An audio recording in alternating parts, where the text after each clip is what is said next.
सभी भाइयों बहनों को राजेश दत्त शर्मा की तरफ से सादर प्रणाम।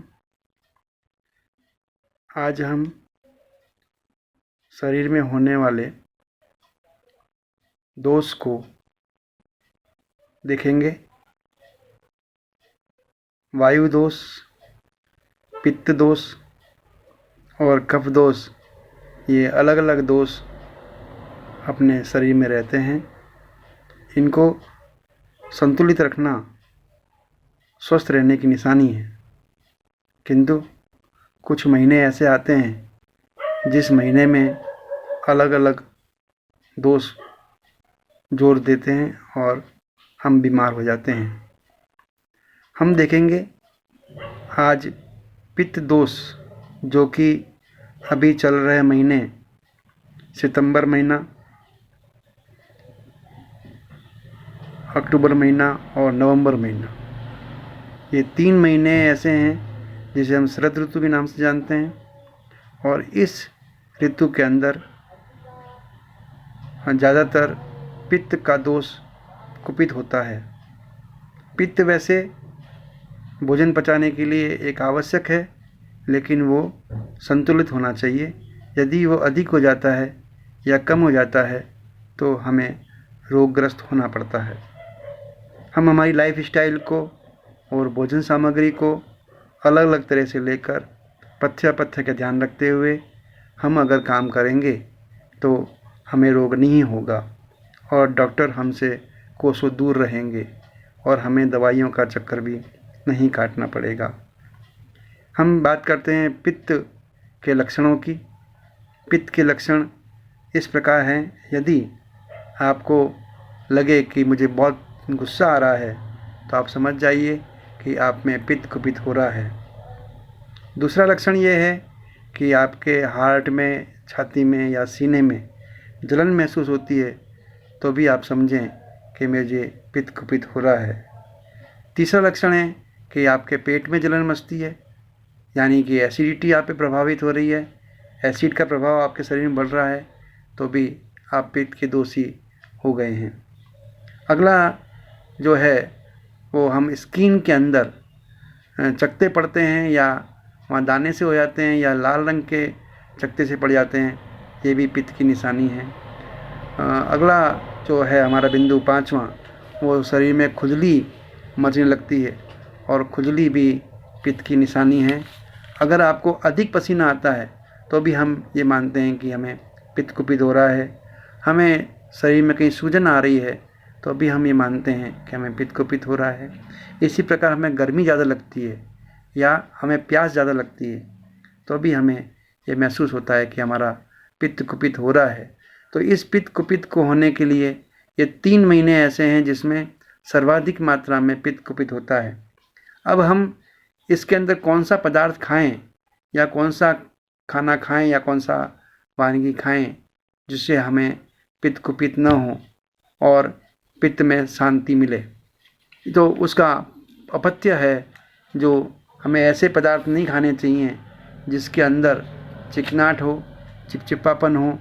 उसे पदार्थ से पित्त वृद्धि होती है। हम उसमें सबसे पहला देखेंगे कि अरबी की सब्जी भी इसी प्रकार की होती है जिसको पित्त को बढ़ाती है। दूसरी हम देखेंगे भिंडी भी चिकनाहट के लिए होती है और उसको भी हम नहीं खाएंगे तो अच्छा रहेगा। उसके बाद है बैगन गर्म करता है और वो भी पित्त को बढ़ावा देता है। तीसरा तो हमने देखा। अब हम देखते हैं चौथा, कटहल भी थोड़ा चिकनाहट लिए होता है, चिपचिपापन होता है इसमें, इसलिए कटहल भी पित्त का वृद्धि का कारण बनता है। एक सरसों का साग में चिकनाहट तो नहीं है, लेकिन सरसों खुद पित्त वृद्धि वाली है, गर्मी वाली है, इसलिए हम सरसों का साग का भी सेवन नहीं करेंगे। तेल, तेज मिर्च मसाले, खट्टी आइटम का भी हम सेवन नहीं करेंगे। तो ये सब आइटम हो गई हमारी जो कि पित्त को कुपित करती है और अपथ्य में आती है। अब हम देखेंगे कि हमें कौन सी चीज़ खानी चाहिए जिससे पित्त शांत होगा। तो इसमें मुख्य बात है कि हमें ठंडी और मीठी चीज़ें और प्राकृतिक जो सुपाच्य हों ऐसी वस्तुओं का सेवन करना चाहिए। जैसे शिमला मिर्ची है, गाजर है, बेल इस मौसम में अच्छा रहता है। अगर आपके पास बेल का मुरब्बा हो, बेल का सूप हो, बेल को हम अन्य तरह से भी खा सकते हैं। उसके बाद हम देखेंगे कि तरबूज भी हम खा सकते हैं, खरबूजा भी हम खा सकते हैं। खीरा बहुत अच्छी चीज़ है। खीरा को अगर आप खाओगे तो खीरा अल्कलाइन तत्व वाला है, वो एसिड को शांत करता है। उसके बाद हम नारियल पानी या नारियल भी ले सकते हैं। अगला हम देखें तो नीम को हम सुबह खाली पेट खाएंगे तो भी पित्त को कुपित होने से हम बचाएंगे। इस तरह हम देखते हैं कि विभिन्न आइटमों को हमें ऐसा खाना चाहिए जो ठंड के अंदर फ़ायदा करती हो। नींबू भी पित्त को शांत करता है। छाछ या दही जो खट्टी नहीं हो, खट्टी होती है तो वो पित्त को बढ़ाती है, लेकिन खट्टी नहीं हो, मोरी छाछ हो, सुबह की ताज़ी बनी हुई छाछ हो या सुबह का ताज़ा बना हुआ दही हो, उसका भी हम सेवन कर सकते हैं। अंकुरित मूंग का भी हम सेवन कर सकते हैं। तो अंकुरित मूंग को भी आप खाएं, वो भी एक अल्कलाइन के लिए अच्छा पदार्थ है जिसे हम खा सकते हैं। अलसी को भी हम खा सकते हैं, अलसी भी अच्छी है, पित्तनाशक है। घी में हम ध्यान रखें कि गाय का शुद्ध देसी घी अगर मिल जाता है हमें तो उसको खाने में कोई बुराई नहीं है, पर लेकिन वो हमारे पाचन शक्ति से पाच्य होना चाहिए, सुपाच्य होना चाहिए। रोटी में चुपड़ने से घी भारी हो जाता है, इसलिए हमें रोटी में चुपड़कर घी नहीं खाना चाहिए। घी खाने के लिए हम सब्जी में या दाल में डालकर उसे खा सकते हैं। घी के लिए कहा गया है कि हम खाने से पहले वाले कौर में या प्रथम हम घी का सेवन कर लें, उसके बाद हम साथ में खाना खा सकते हैं। घी के साथ में हम ये विशेष ध्यान रखेंगे कि घी को हम कभी रोटी में चुपड़कर नहीं खाएंगे।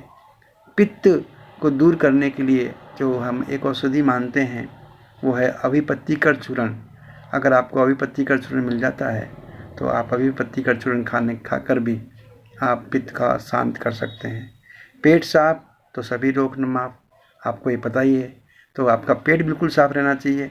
इसके लिए आपको मैं अगले वीडियो में एक चूर्ण बताऊंगा, जिस चूर्ण का सेवन करेंगे तो आपको पेट बिल्कुल साफ होगा, आपको किसी प्रकार का रोग नहीं होगा, आप और मेरे सभी सदस्य रोग से दूर रहेंगे। मैं अभिलाषा रखता हूँ कि आप स्वस्थ रहो, व्यस्त रहो और मस्त रहो। Happy life. Thank you.